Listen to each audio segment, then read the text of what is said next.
వైసీపీలో ఉన్న కార్యకర్తలు మొన్న ఒక మహిళని దారుణంగా పొట్టలో తన్నిన పరిస్థితి. అమ్మాయి ప్రెగ్నెన్సీతో ఉన్న అమ్మాయిని తల్లిని అతన్ని నిన్న పోలీసులు అరెస్ట్ చేశారు. దాన్ని ఎలా చూస్తారు మీరు? వైసీపీ ప్రభుత్వం అసలు ఎందుకు అంత అరాచకాలు చేస్తారు? ఆడోళ్ళని ఎందుకు టార్గెట్ చేస్తారు? అసలు నాకు అర్థం కాక అడుగుతా.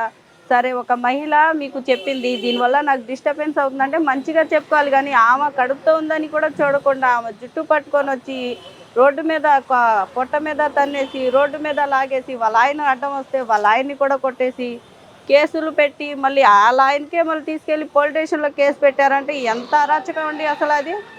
ఇదెక్కడ దారుణం అండి. మళ్ళీ ఆయన పుట్టినరోజుకి వేటపోతుని కోసి మళ్ళీ ఆయన దాని మీదే బ్లడ్ వేసి ఇచ్చేస్తున్నారంటే ఎంత దారుణం అది. అసలు ఇప్పుడే ఇట్లా చేశారంటే వాళ్ళ ప్రభుత్వం వస్తే ఇంకెంత అరాచకం చేస్తారు ఆలోచించుకోండి ఒకసారి. చెబుతున్నారు వాళ్ళు. వస్తారండి, దేనికి వస్తారు? అడుక్కొని తింటాకు వస్తారు. ఎవ్వరు కూడా ఆడవాళ్ళు అంటూ వాడిని దగ్గర తీసి అసలు ఓటు అంటూ వేయరు. ఎందుకంటారేమో ఆడవాళ్ళు ఎక్కువ నష్టపోయింది వాడి వల్లే. ఇంత అరాచకం చేయడం అసలు ఏ ఆడది తట్టుకుంటా చెప్పండి? ఆడవాళ్ళ మీద టార్గెట్ చేయడం అండి చేతగా. అంటే ఇక్కడ మరి అలా నాయకుడు చెప్తా ఉన్నాడు, ఎవరైతే సజ్జల రామకృష్ణారెడ్డి అంటున్నాడు, మా నాయకుడు బర్త్డే సెలబ్రేషన్స్ తో పాటు ఇంకో పక్కన ఆలోచిస్తూ ఉన్నాడు, ఆయన చేసిన మేలు ఇంకా ఇంకా ఎంత మేలు చేయాలో ఆలోచిస్తున్నాడు అని చెప్పి అన్నాడు. నిజంగానే వస్తే ఇంకా మేలు చేస్తాడా గతం కన్నా? చాలా బాగా మేలు చేస్తాడండి. ఆడవాళ్ళని లాగడం, క్యాబరే డ్యాన్సులు చేయడం, రోడ్ల మీద ఎక్కించడం, అరాచకాలు చేయడం ఇలాంటివే చేస్తాడు. ఆ సజ్జల రామకృష్ణ గారికి పనే ఉందండి బాబు. ఎంతసేపు ఆడవాళ్ళని టార్గెట్ చేస్తాడు. వాడే తా అంటే ఇడు తందానా అంటాడు. దేనికోసం చేస్తున్నారు ఇదంతా అసలు ఆడవాళ్ళ మీద? ఆయన ఇంకా నమ్ముతారు అసలు? అసలు ఎవరు నమ్ముతాడండి ఆడిని? అసలు పోయి ఆడవాళ్ళ మీద దౌర్జన్యం చేస్తున్నారు. అసలు ఎవరు నమ్ముతారు? ఏ ఆడది నమ్మదు. నేనైతే చెప్పు తీసుకొని కొట్టి మాట్లాడతాడు. అదే అట్లా మాట్లాడతారు. మేము వస్తాము, మా అధికారంలో వస్తే రప్పరప్పలాడిస్తా ఉంటున్నారు. మీరు తట్టుకుంటారు దానికి? ఆడిస్తాడుగా, ఆడుతున్నాడుగా. ఇప్పుడు వేటపోతుని కోసి ఆడోళ్ళని కోసి రప్పరప్పనే ఆడిస్తున్నాడు. ఇప్పుడు ప్రభుత్వం మామూలుగా మాజీగా ఉన్నప్పుడే ఇంత చేశాడంటే ప్రభుత్వంలో వచ్చిన తర్వాత ఇంకెంత నాశనం చేస్తాడు. ఆడోళ్ళంతా సర్వనాశనం చేస్తాకే వస్తాడు. రమ్మనండి ఇట్లా ఈసారి ఎట్లా వస్తాడో. నేను కానీ ఆడు మళ్ళీ క్యాన్వర్స్లో కానీ మళ్ళీ దేంట్లో అయినా పోటీ చేస్తే ఖచ్చితంగా నా చీర జాకెట్ ఆడు కట్టి పూలేసి మరి సత్కరిస్తా. ఎందుకని అంటారు? అంత దౌర్జన్యం చేస్తున్నాడు కాబట్టి ఆడవాళ్ళ మీద. అంటే అంత ధైర్యం చేయగలరా మీరు? ఎందుకు చేయలేమండి. నేనే కాదు, ఏ ఆడదైనా ముందు దానికే ధైర్యం చేస్తుంది. ఆడవాళ్ళ మీద ఇరుగు పడుతుంటే అలాంటి వాడితో ఇంకా మాకు మర్యాద ఏంటండి అసలు? అదేవిధంగా నిన్న కేసీఆర్ మాట్లాడుతూ ఉన్నాడు, చంద్రబాబు నాయుడు గారు ఏం తేలేదు, ఏ ప్రాజెక్టులు రాలేదు, ఓన్లీ రియల్ ఎస్టేట్ దందా చేసుకుంటున్నారని చెప్పి అన్నాడు. నిజంగానే రియల్ ఎస్టేట్ దందా చేస్తున్నారా? ప్రాజెక్టులు ఏం తేలేదంటారు రాష్ట్రానికి సంబంధించి? ఎందుకు తేలేదండి? ఆ కేసీఆర్ గారికి ఏం తెలుసు చెప్పండి? ఎవడే చెప్పినా నమ్మేస్తారు. డెవలప్మెంట్ ఎందుకు అవ్వలేదండి? అమరావతి మస్తుగా డెవలప్ అయింది. అసలు చూడడానికి 2 కళ్ళు సరిపోవు. యూరోప్ కూడా పనికిరాదు అట్లా ఉంది అమరావతి. అలాంటిది డెవలప్మెంట్ ఎట్లా అవ్వలేదు? ఇప్పుడు స్టిల్ డెవలప్మెంట్ అని పెట్టారు. ప్రత్యేకత ఆడవాళ్ళకే ఇచ్చారు. సోలార్ దాంట్లో కూడా ఆడవాళ్ళనే పెట్టి చేపిస్తున్నారు. అంటే ఈ ప్రభుత్వానికి ఆ ప్రభుత్వానికి ఎంత ఇది ఉందో చూసుకోండి. ఇంకా అవన్నీ కనపడవు వాళ్ళకి. చేసే ఇవన్నీ ఏంటి? రప్పరప్పలాడించడం, ఆడవాళ్ళ మీద దౌర్జన్యం చేయడం, డ్యాన్సులు చేయడం, రోడ్డు మీద లాగడం ఇలాంటివే కనిపిస్తాయి వాళ్ళకి. మరి ఇంకో మాట కూడా అన్నారు కేసీఆర్, చంద్రబాబు నాయుడు గారు ఉండగా మా అటు తెలంగాణ ఏం డెవలప్ చేయలేదు, మేము ఉండగా డెవలప్ చేసాం. ఇంకో పక్కన ఆయన రాష్ట్రంలో కూడా డెవలప్మెంట్ 2014-19 ఏం చేయలేదు, వైజాగ్ కూడా ఏం డెవలప్ కాలేదు, ఏ ఇండస్ట్రీస్ తేలేదని చెప్పి అంటారు. నిజంగానే ఆయన ఏం తేలేదా 14-19లో? ఎందుకు తేలేదండి? చాలా డెవలప్ అయింది, చాలా వరకు డెవలప్ అయింది. ఎందుకంటారేమో ఇప్పుడు నిరుద్యోగులకి ఎంతమందికి ఉద్యోగాలు వచ్చినాయో, ఎంతమంది ఆయన గురించి చెప్పుకుంటున్నారో అది ఉద్యోగాలు చేసే వాళ్ళ గురించి అడిగితే తెలిసిద్ది.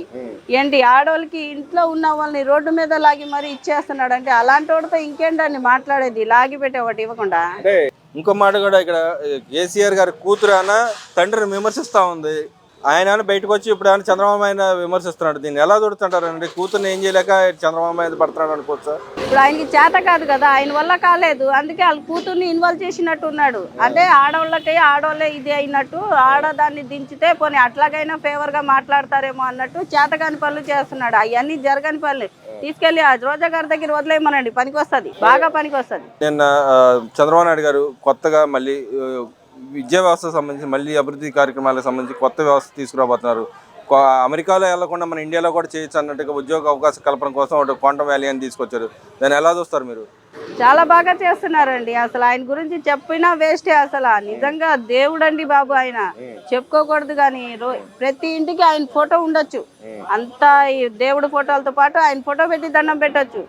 ఈ రోజుల్లో కూడా అసలు ఆయన హయాంలో ఇచ్చి అసలు ఎటువంటి స్థలం లేని ఏ ప్లేస్ లేని దానికి పట్టా పుట్టించి జనాలకి ఇచ్చి దాని మీద రుణాలు వాళ్ళు తీసుకొని వీళ్ళకి కోట్ల చుట్టూ తిప్పిస్తున్న వాళ్ళెక్కడ వీళ్ళు వాళ్ళ ప్రభుత్వంలో ఇచ్చిన దానికి మళ్ళీ అవి క్యాన్సిల్ చేపించి మా ప్రభుత్వంలో టిట్కో ఇల్లుల కింద ఇస్తున్నారంటే వీళ్ళు ఎంత డెవలప్ చేస్తున్నట్టు, ఎవరు డెవలప్ చేస్తున్నట్టు? ఇప్పుడు అదేవిధంగా చంద్రబాబు నాయుడు గారు రేపు ఈ నెలాఖరు నుంచి సమగ్ర కుటుంబ సర్వేని చేయబోతున్నారు.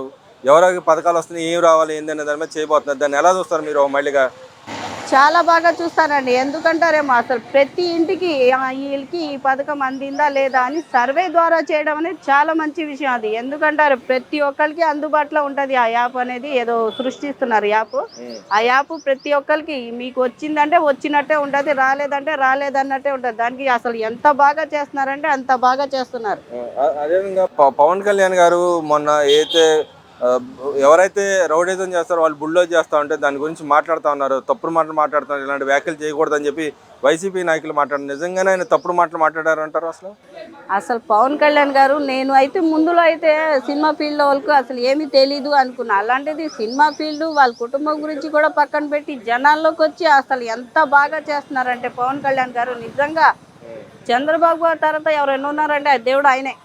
చాలా బాగా చేస్తున్నాడు. ప్రతి ఒక్కరి దగ్గరికి వెళ్ళి అసలు కుట్టల్లో కోనల్లో ఎక్కడ పడితే అక్కడ ప్రతి ఒక్కరికి బాగా అందరికీ సౌకర్యం అయ్యేలాగా ప్రతి ఒక్క దానికి యాక్షన్ తీసుకుంటున్నాడు ఆయన. ఆయన మీద విమర్శించడం ఏంటండి? చేతగా వీళ్ళకి వేరే పని పాట ఏమి ఉండదా ఏంది? ఎంతసేపు ఇంకొకరి మీద ఎలా బుర్ర జల్లాలి, వాళ్ళ మీద ఎలా విమర్శించాలి, ఏ పనిలా ఏంది? ఇంకా వీళ్ళకేం చేత కదా, రియల్ గా నుంచొని చేయలేరా వీళ్ళు? అంటే వాళ్ళు ఇంకో మాట మాట్లాడుతున్నారు, మేము సహించేది లేదని పవన్ కళ్యాణ్ గారు మాట్లాడి దాంతో భాగంగా అంత తిరగడం జరిగింది. దాన్ని కూడా వీళ్ళు మాట్లాడుతున్నారు, మా వైసీపీ పార్టీని టార్గెట్ చేసి ఇష్టం వచ్చిన మాట్లాడుతున్నారు. ఇది ఎక్కడ న్యాయం?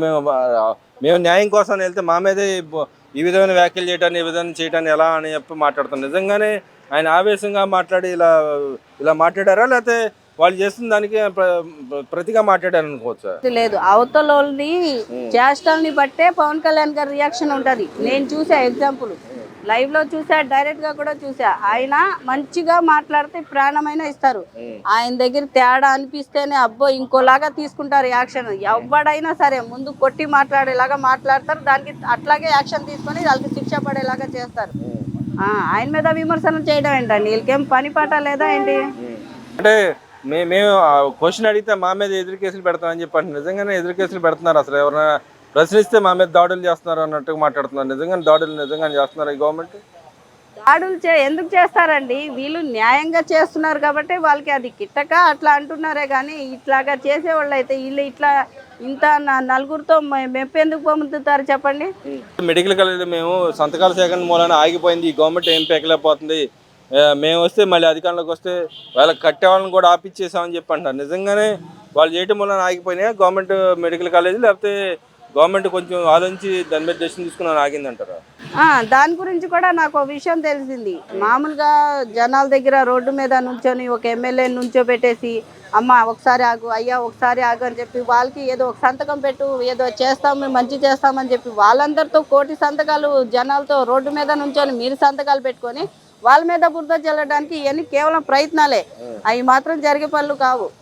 అంటే మెడికల్ కాలేజ్ ఎప్పుడు కడతారంటారు? గవర్నమెంట్ ఏదైతే తీసుకుందో డెసిషన్ తీసుకుందో పీపీపీ మోడల్లో కట్టాలని అనుకుంటుంది. పేద ప్రజలకి ఏదో రకంగా వైద్య సాయం చేయాలో, పిల్లల్ని బాగు చేయాలని ఆలోచనతో ఉన్నారు. దాన్ని కూడా విమర్శిస్తూ ఉన్నారు. ఇంకా విమర్శిస్తారండి, ఎందుకంటే వీళ్ళు మంచి చేస్తున్నారు, వాళ్ళ వల్ల కాలేదు. వీళ్ళు మంచి చేసే వాళ్ళని చెడగొడుతున్నారు. ఎందుకంటే అది జనాల్లోకి వెళ్తే మళ్ళీ వీళ్ళకి చెప్పుకోవడానికి చేసుకుంటాకి ఏమి ఉండదు కదా. అందుకే వాళ్ళ మీద బురద చల్లడానికి కేవలం ఇవన్నీ ప్రయత్నాలు. మరి ఆగిపోయినాయి అంట కదా?